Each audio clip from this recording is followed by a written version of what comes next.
Kung sa dun sa sahod ko kasi, minimum wage lang kinukuha ko.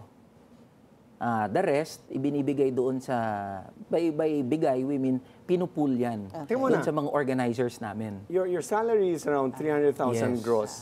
When you say minimum wage, So, 695, so that's around 15,000, 16,000 a month. Yun lang ang tinatago mo. Yun ang, Yung lahat, Yun ang for dinodonate mo yourself. sa... The rest, pinupool namin. Kasi meron kami mga organizers. Sa National Federation of Labor? Yes, National Okay. Federation Doon mo of Labor. binibigay? And yung mga organizer namin sa Kamanggagawa, doon namin binibigay.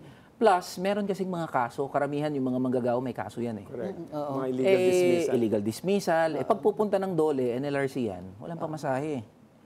So sa halip na magsampa sila ng kaso, di na sila magsasampa.